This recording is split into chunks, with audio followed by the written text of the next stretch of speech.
ஒர்க்குக்கு முன்னாடி எல்லாரும் கேக்குற ஒரே கொஸ்டின் இதுதான். ஃபேக்டரி மேட் ஃபினிஷா இல்ல மேனுவல் ஃபினிஷா? ஃபேக்டரி ஃபினிஷ்னா போர்ட்ஸ் மேல லாமினேட் அப்ளை பண்ண ஃபேக்டரியில கோல்டு பிரஸ் மிஷின் யூஸ் பண்ணுவாங்க. இது என்னன்னா லாமினேட்டை போர்ட் மேல யூனிஃபார்ம் பிரஷர்ல பிரஸ் பண்ணும். அதனால பபிள்ஸ் வராது, பீல் ஆகுறது கம்மி, ஃபினிஷ் சூப்பர் ஸ்மூத்தா இருக்கும். அதே மேனுவல் ஃபினிஷ்னா சைட்ல லாமினேட் பேஸ்ட் பண்றதுக்கு ரோலர் யூஸ் பண்ணுவாங்க, இல்லனா க்ளூ அப்ளை பண்ணுவாங்க. அதனால கொஞ்சம் அன்இவன் ஃபினிஷ், பபிள்ஸ் இல்லனா எட்ஜஸ்ல லிஃப்டிங் வர சான்ஸ் இருக்கு. அகைன் ஃபேக்டரி சைடு வந்தா எட்ஜஸ்க்கு எட்ஜ் பேண்டிங் மிஷின் யூஸ் பண்ணுவாங்க. இது ஆட்டோமேட்டிக் மிஷின் பிவிசி.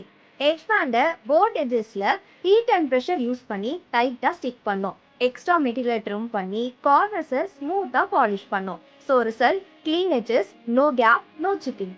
மேனுவல் ஃபினிஷ்ல edge banding mostly hand work இல்லனா பேசிக் டூல்ஸ் யூஸ் பண்ணுவாங்க. அதனால ப்ராப்பர் ஸ்டிக்கிங் இல்லாம இருக்கலாம். டைம் ஆகும்போது எட்ஜஸ் பீல் ஆகுறது, கேப் வரதெல்லாம் காமனா நடக்கும். ஃபேக்டரி ஃபினிஷோட பிக்கஸ்ட் அட்வான்டேஜ் ஃபுல் யூனிட்ஸை ஃபேக்டரியில் ரெடி பண்ணிட்டு சைட்ல ஜஸ்ட் அசம்பிளி தான் பண்ணுவாங்க. ஃபியூச்சர்ல வேணும்னா டிஸ்மேண்டில் பண்ணி ஈஸியா ஷிஃப்ட் பண்ணிக்கலாம். அதே மேனுவல் ஃபினிஷ்ல ஃபுல் ஒர்க்கும் சைட்ல தான் பில்ட் பண்ணுவாங்க. ஸோ டிஸ்மேண்டில் பண்ண கஷ்டம், மோஸ்ட்லி பெர்மனன்ட் ஸ்ட்ரக்சரா தான் இருக்கும். ஒரு வீட்டோட இன்டீரியர் 80% ஃபேக்டரி ஃபினிஷா இருக்கணும், 20% மேனுவல் ஃபினிஷா இருக்கணும். அப்பதான் 100% சைட்டோட ஃபினிஷிங் நல்லா இருக்கும்.